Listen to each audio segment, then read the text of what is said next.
by an economic analyst and a current affairs spokesperson.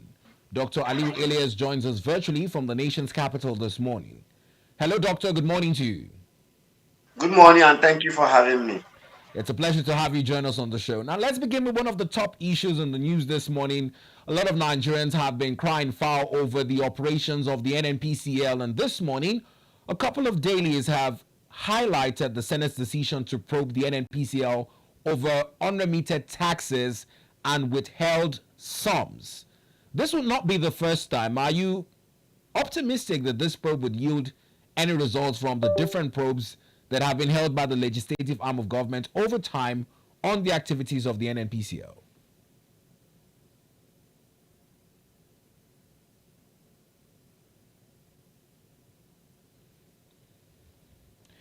Well, whilst we try to sort out this conversation in terms of the clarity of the connection, it's important to note that the issue with the unremitted taxes is now pegged at well over 3.6 trillion naira, whilst the Senate has moved to investigate 8.4 trillion naira of withheld monies by the NNPCL. Now, all these sums are also within the period in which President Bola Ahmed Tinubu assumed office and made his declaration at the Eagle Square that subsidy is gone. Now, the 8.4 trillion naira is attributed directly to subsidy monies, whilst the unremitted taxes standing at 3.6 trillion naira is also within the same period under review.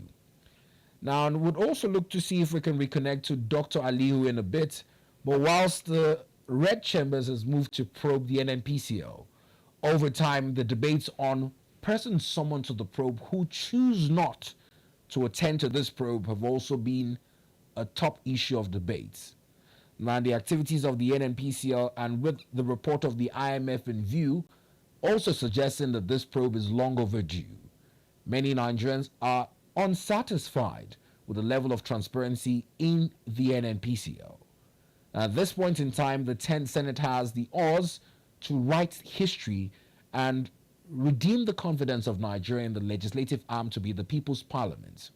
Now, let's see if we can reconnect with Dr. Aliyu Ilias to get his perspective as it concerns this issue. Hello, Doctor. Good morning once again, and thanks for rejoining. Now, earlier I'd asked on the Senate's decision to investigate the monies which it attributes to subsidies that have been withheld by the NNPCL and remitted taxes.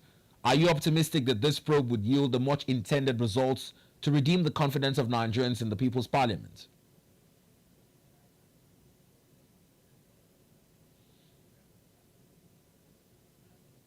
In terms of bringing about such reports. But you agree with me that ordinarily the responsibility of National Assembly is to carry out an oversight function. So when you are to carry out an oversight function and over time such problem come together to form such inability. So I think it's their own failure already because if there is adequate oversight function, we will not have such issue of not of this problem. So for me, I don't think we expect any results from anything probe because there shouldn't have been probe in the first place. There should have been a proper oversight function on every budgetary allocation and on every decision of the National Assembly because it's by law. So there's no way we'll be looking at it over time and it will now pile up and now say you want to probe or you want to investigate. I think it falls short of my expectation. Well, for me, let me just say I have cautious optimism on such a adventure. Now, aside this probe, the Senate has also approved the MTEF and Fiscal Strategy Paper, which, if you recall, we had been asking what it would entail and following the projections of how monies will be spent this year. Many Nigerians are also concerned about the additional borrowing plan of well over $2.2 billion in that regard. Right. For me, I don't think I have issue with the MTEF. I think it's the ideal thing to do to have a proper plan. Proper planning will always help. I do not also have issue with borrowing because as an economist, I don't think borrowing is bad. Depends on what you are borrowing for. Depends on your revenue, your GDP, and that. But my challenge is that we have about less than 30 days to end 2024.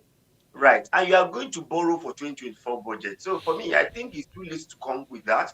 Why not look at those things that you are unable to do, add it to the 2025 budget and carry out the borrowing in 2025? Or as they are doing the process, you pass the budget, then you embark on the borrowing. For me, I think it's wrong to say at this point in time you want to borrow for 2024 budget and 2024 it's about to actually close. They should just use that Now, in keeping with this issue, because it's been one of those issues that has elicited mixed reactions, legislative intervention at both the red and the green chambers yesterday had reactions to the tax reform bills. We'll just breeze through it, but I want to get your position on strength to actually on work what on. PENGASSAN is also suggesting as a way forward, because most of these projections are largely hinged on our oil outputs with the million barrels per day projections. But PENGASSAN is saying that some of the provisions in the tax reform bills might affect the oil and gas industry. Do you have insight on this? Right. If you look at our budget, by now before our budget will be about to be passed. But I'm thinking the National Assembly is slowing down for tax reform to scale through. They can now use that basis to work on the budget because that's what it appeared to be. You will see that the tax reform is in a rush. They want to get quick accent on it and now use that basis. But on the other side of projection, I think it's a projection. For me, I think the only thing I have issue is that I've seen other is the GDP expectation. You don't expect such income. Then we also have expectation on the production of crude oil. I think that's another area we need to look at very well. Now we are doing about 1,800 barrel per day. Are we going to be able to exceed or get to even that amount they are looking at? Because Nigeria, sometimes you cannot predict all what could possibly happen. So for me, I think well, in as much as we have not passed the tax reform, we have to be careful. So I probably that's why they're actually delaying so that they can have their projection well spelled out. Then in terms of the budgetary plan that we also saw, well, for me, I always have issue with the issue of having debt servicing higher than the capital expenditure because me and you and all Nigerians are only going to benefit from the capital expenditure. For recurrent, it's just meant for salary earners, which works for government, but for capital expenditure, social infrastructure such as road, education, health, a lot of things are there that we are going to benefit. And we are saying factory sum of 7 trillion is what we are going to use. I think if at all we are going to borrow to increase our capital expenditure, I think I will agree with that. Now, let's move on to another issue in the news, and we're seeing prominent voices, the likes of the cleric, Bishop Kukah, talking about the fact that these tax reform bills are indeed one of the ways Nigeria can turn its blessings of natural resources from being a cost to a blessing. Do you think that indeed, in terms of the perspectives of Bishop Kukah, this is indeed the right time to introduce such bills? Right. I think I agree with him. It's the right time to review the tax to embark on tax reform. You recall the last time we have such things should be 1993, and we are still using some 1965 law to actually carry our tax. And the world has moved ahead in terms of tax reform because you could also see in Nigeria today. If you go to some areas, you still see that people throw a stick with nail to actually apprehend or catch offender who did not pay tax. Life has gone beyond that. You also see that Nigeria will still suffer double taxation. The problem. Then let's now come to salary earners who is collecting less than 1 million, according to what they say. They are going to be tax exempted, which is a very good one because they could have much more purchasing power. When we still come to business owners, have you noticed that you cannot see chambers of commerce, industries, NECA, all these business concern and labor-related people coming to actually argue with this tax because they have actually looked into it and discovered that it's actually at their own favor. I think it's the right time. The only challenge is that we have issues of political economy. Politics and economy. There's an interplay between them. So you must make sure that in as much as you are bringing good economic policy, you must make the buy-in of political elites, which is very key. I think that's what's actually happened. And I will encourage the president to actually uh, go to engage the governors and let them see why they should be part of it. Perhaps I think we are getting it more clearer now, whereby they say consumption would take about 60%, which is quite interesting. So I think it's a good one, and this is the right time we should go ahead to do that. But in as much as there are some positivities in that regard, we saw demonstrations at the premises of the National Assembly, and also Manufacturers Association was represented with an interest. You've talked about tax exemptions for those who earn below ₦1 million annually. But in terms of the taxes that are looking to be streamlined, do you think that the manufacturers are more optimistic or pessimistic in regards the implication of these tax bills? For me, I think manufacturers cannot even wait for it to start. Before you look at it, a lot of things will benefit manufacturer. Recall that most people, there's a way the tax will come back to benefit the manufacturer, and they'll be encouraged to do other things. So for me, if you ask me for MSME to scale, this is the best tax reform that will happen to them. For manufacturer, trust manufacturers. If it's against them, if they will not benefit by now, they will come out and talking. I've listened to them on screen like this, and I saw them say they cannot wait for the tax regime to actually start. So it's quite beneficial to them. And for those people at National Assembly who actually raise some dissenting voice, it is quite agree. In fact, I love what Aliyu Ilias in particular said, that Mr. President, you could have your, I mean, he's talking to the President of the National Assembly now, that you could have your way, but I will have my say. I think it's ideal for all Nigerians to have their say. Then, when you want to have your way, now look at it. Then, even what Aline Dume says, some of them are valid. You cannot ambush them or try to searching them, because if you want to discuss anything, why not put it in a other paper? I think it's correct there. And apart from that, is raising some cogent facts. All we need to do is that Nigerian or the Ayodele and Zach Adedeji, they should just come out and keep on doing a lot of education and sensitization, because it's a very beautiful bill. Therefore, it's only one, and even that one, it's so there's some part of it that is having issue. The only thing they need to do, they need to educate people more. And you could see that Governor Zulum is also raising serious concern. He got about 3% of that for his developmental activities in Meduguri. So what do you expect from me? Is to even he has to say something. And they also talk about TETFUND.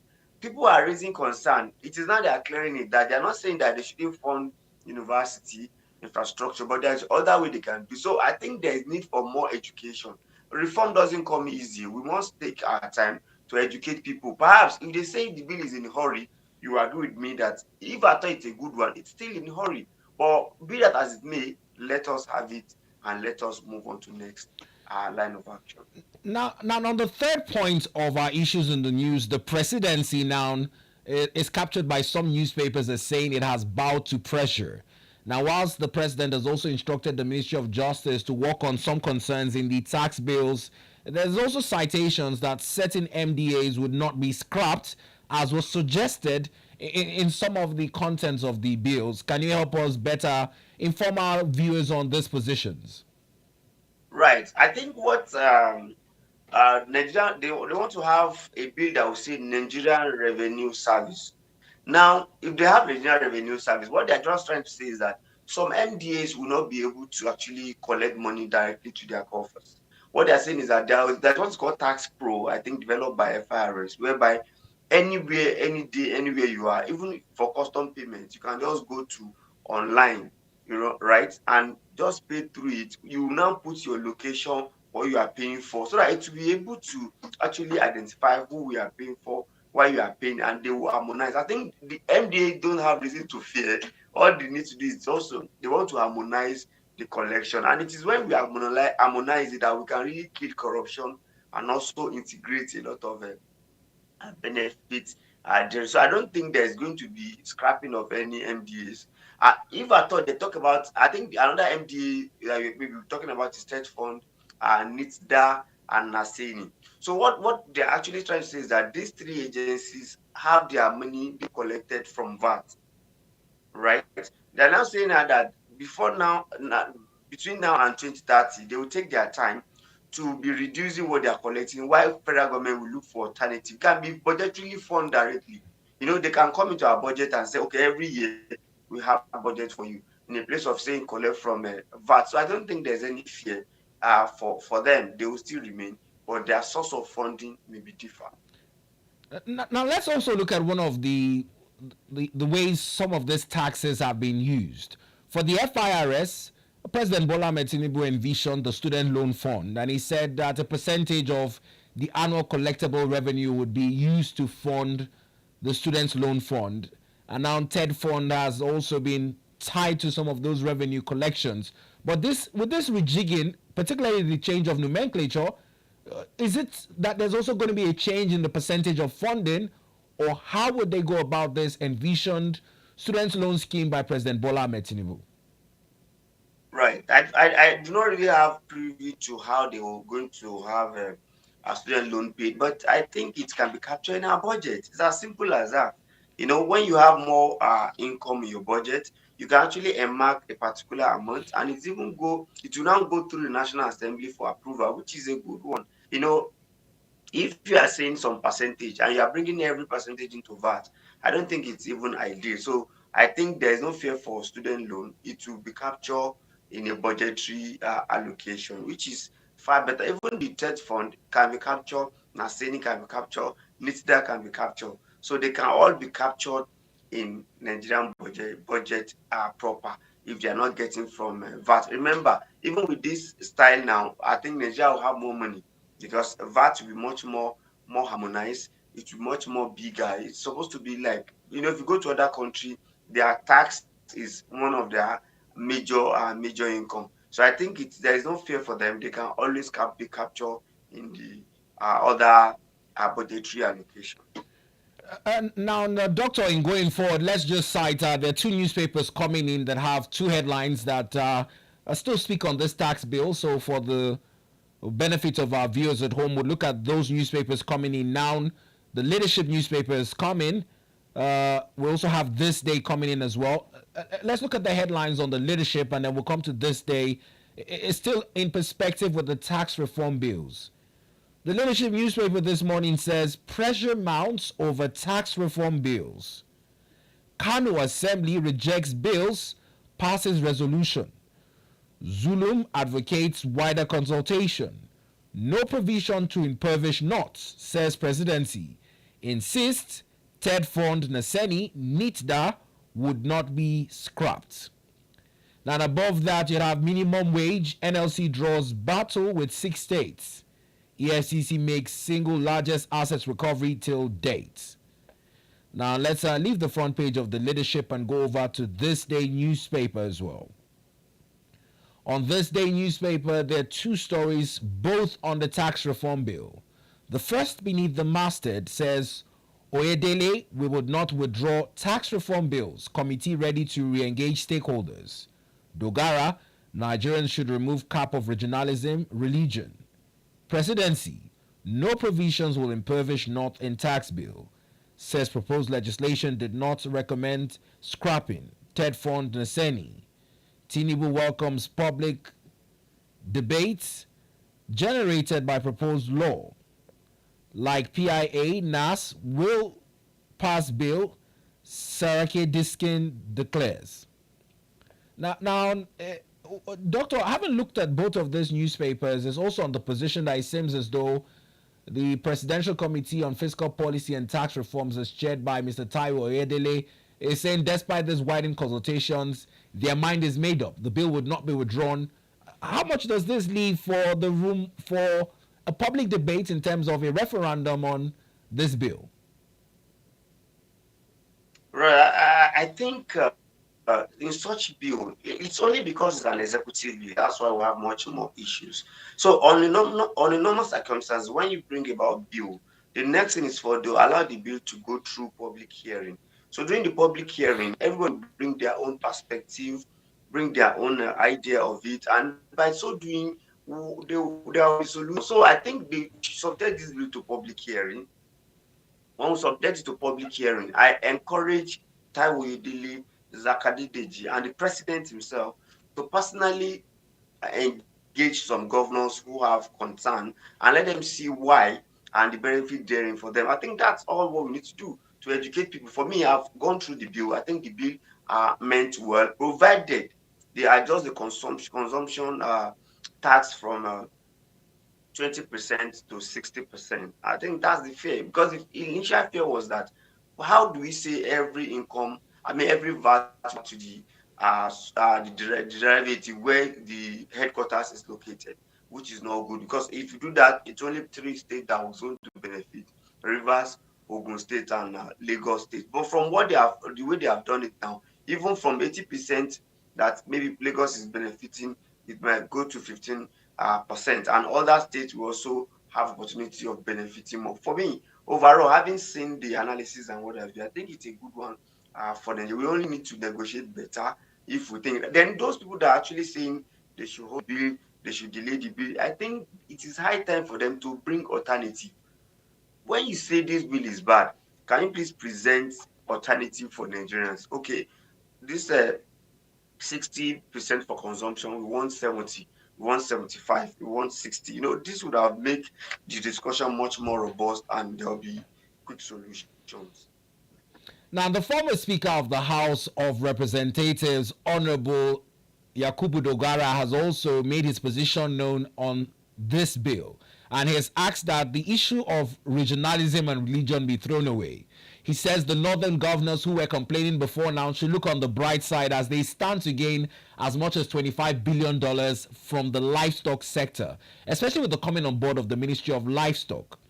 Now, a lot of concerns on this bill have been on the equity in sharing of VAT. How much of a position is this in terms of what the North stands to gain from livestock? Right. For me, first and foremost, I want us to change our mind from believing that it's against the North. Because you recall that even from statistics, the east parts of Nigeria will suffer more.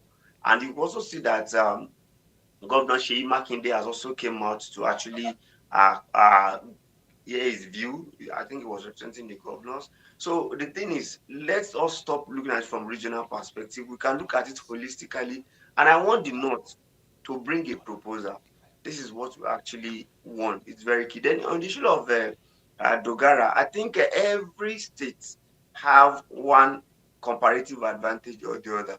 The only thing we need to do is to tap into it. Just like he mentioned livestock, and mentioned the Ministry of Livestock. I think all we need to do is to galvanize, support this bill, and bring out what we actually want. And like he rightly said, I watch him talking. He speak eloquently on the issue of looking at Nigeria as a whole, not looking at it from regional perspective. So I think for me, all we need to do is that them bring their alternative, then we move on from there.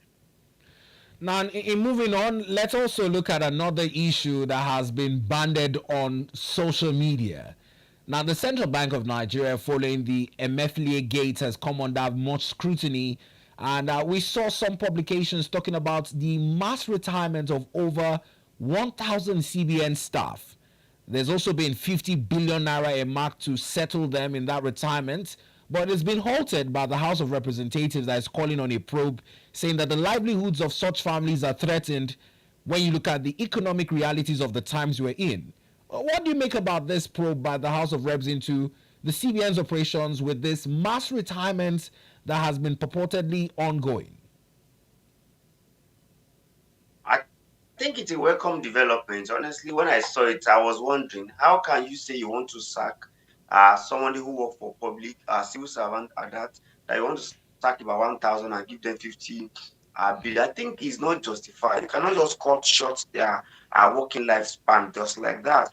If you have perception, CBN is not only in headquarters, it has some regional office. So you can transfer people down and bring the faces that you want in between. But that you now say that you want to sack people, perhaps maybe you don't like their service, maybe you don't like the way of their operation. If you find them wanting in terms of corruption, why not mention it and let them face the trial? Not that you say you retire 1,000. Perhaps you also have at most 8 years to use. You also got 10 years rather I think it's 5 years term. So if you that is all what you have, after you go, some of them will still be in service. So I think it's a welcome development that National Assembly wants to actually look into it. They should stop using such offices as a tool for vendetta or to fight people. If Emefiele has been on trial, let the trial continue. If you find make sure that you also bring the such staff to book. Not that you say 1,000 people should be sacked and you pay them off. I don't think it's ideal. I actually welcome the interest of the National Assembly in this case. Now, in keeping on, let's also look at another issue in the news which you have first-hand experience. And we asked the other day, you talked about the CNG project. Let's just remind our viewers, it makes the front page on The Guardian this morning, and it's from the angle of the infrastructure deficit. Let's look at that infographics on The Guardian again as it concerns the CNG infrastructure. Now, on The Guardian earlier this morning, we saw the headline, Compressed Natural Gas Scheme, Infrastructure Deficit Slows CNG Adoption Amid $450 million investments. States with CNG dispensing sites, only 23. CNG manufacturing hubs, only 3. The number of CNG/refilling stations nationwide, only 58. And then we have only 150 conversion centers, with the number of vehicles converted so far standing at 50,000 plus. Now, Doctor, you're one of the lucky Nigerians who was able to pay through the teeth to have the conversion done. Having looked at this infographics, let's get your broad assessment before we begin to pick out the statistics. Honestly, the editor of I kept saluting the Guardian newspaper for the past 6 months.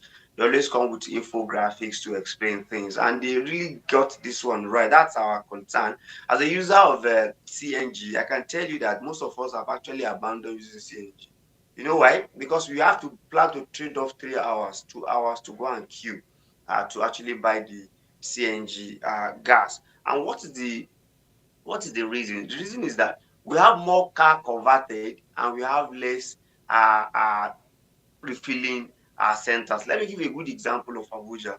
Abuja, I think the major one that we can say is reliable is NIPCO.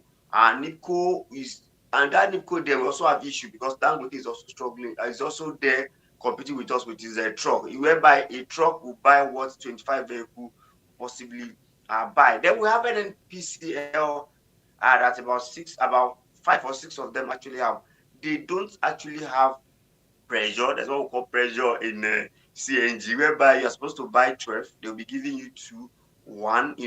That's a serious problem. So now, for you to buy gas in Abuja, you have to spend average of 3 hours. For me, today I do not have, and I'm thinking we have a central group where everybody communicates where gas is available or the challenges. I've been looking through the platform. No NNPC have been opened up till now, or they will say are going to open by 9 a.m.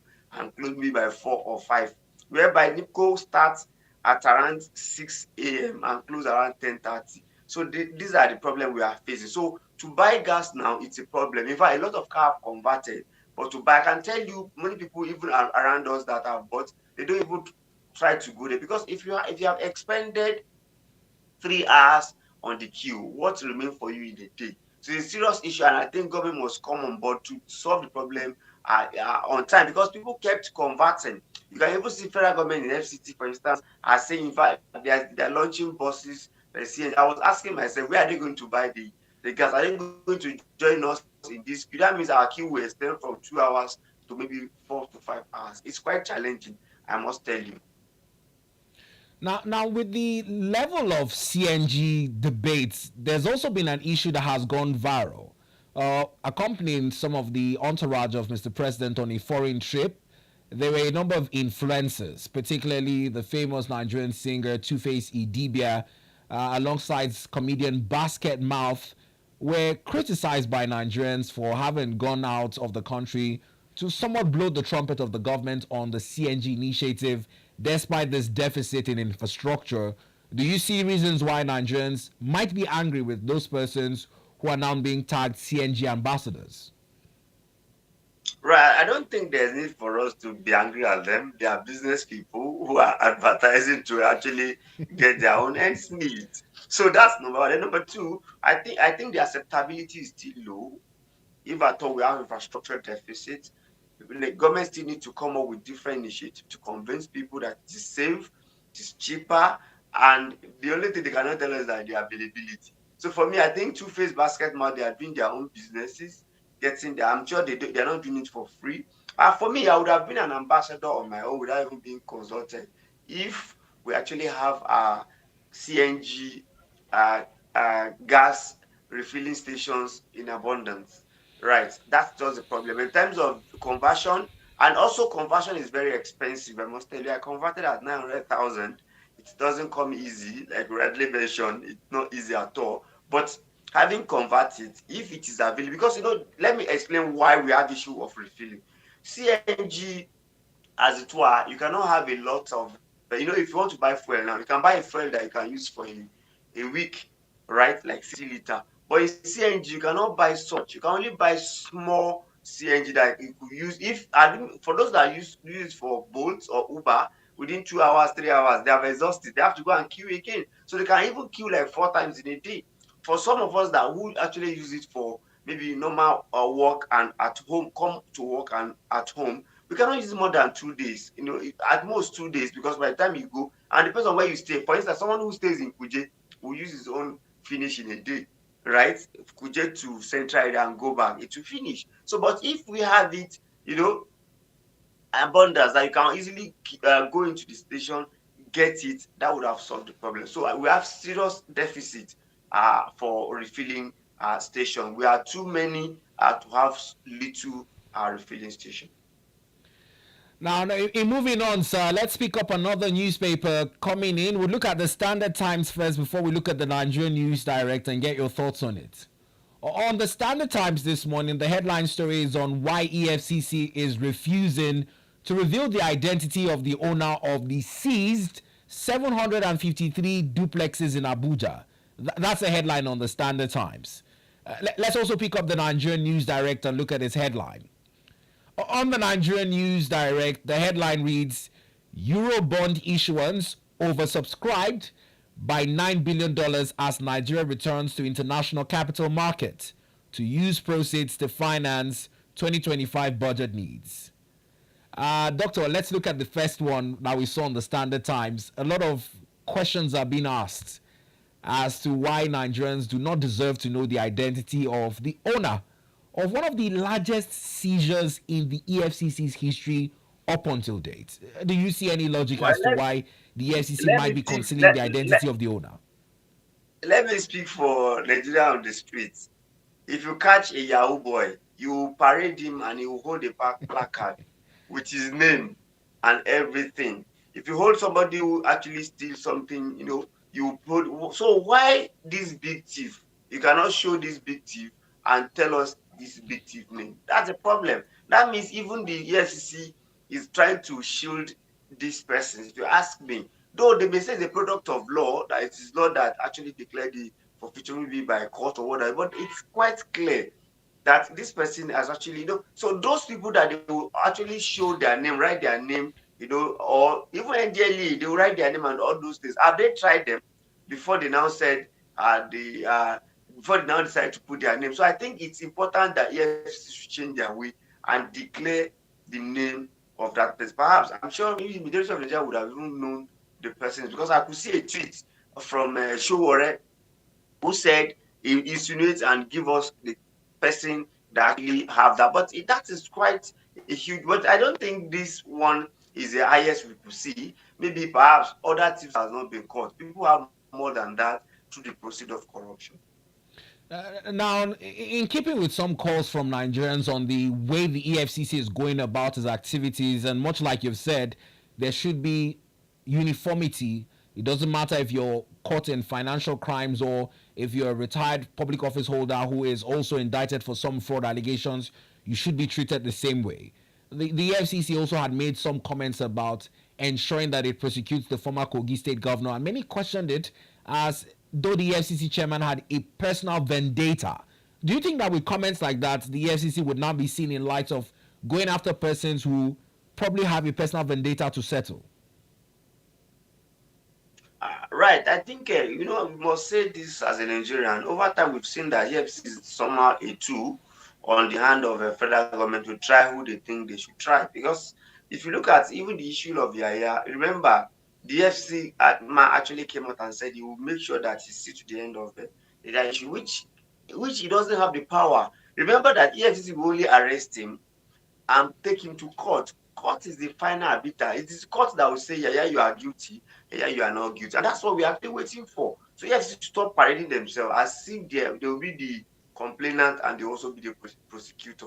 They cannot be the two at the same time. It is the court of law that is going to do that. So we are waiting court verdict on Yaya.